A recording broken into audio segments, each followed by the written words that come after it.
अशा साड्यांपैकी नाही, हे बघा पूर्ण आपलं दिसतंय झिरझिरी डिझाईन करायची आहे ह्याच्यावर.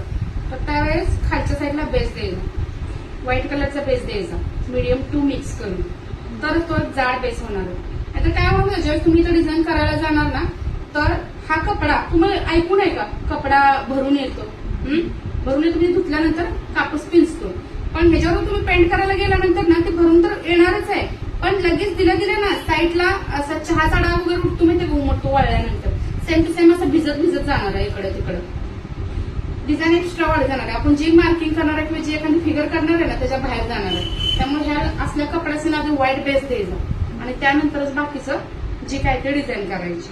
शक्यतो फॅब्रिक प्रिंट तुम्ही करण्यासाठी स्वतःचं काय तर प्रेझेंट करायचं असेल तर हे असले काही घ्यायचं नाही, बॉर्डर पण शक्यतो चॉईस करायची नाही, पूर्ण प्लेनच घ्यायचं. आणि आज फ्रेंड लुक मध्ये पण होते तर त्याच्या हिशोबानेच डिझाईन सिलेक्ट करायचं.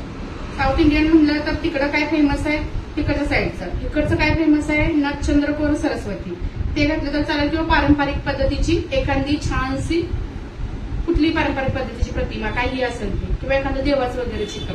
तर असल्या साड्या वेगळ्या असतात. त्या सिल्कच्या साड्यांमध्ये काय तुम्ही सगळ्या गोष्टी करू शकता, शक्यतो जास्ती फुलं करायची, पारिजातक वगैरे असतात ना. आणि असल्या साड्यांमध्ये सुद्धा पारिजातक किंवा मग आता ट्रेंडिंग आलेलं ते मोठं डिझाईन आहे ते पण छान दिसते, करू शकता. फक्त 5.5 मीटर कपडा पाहिजे.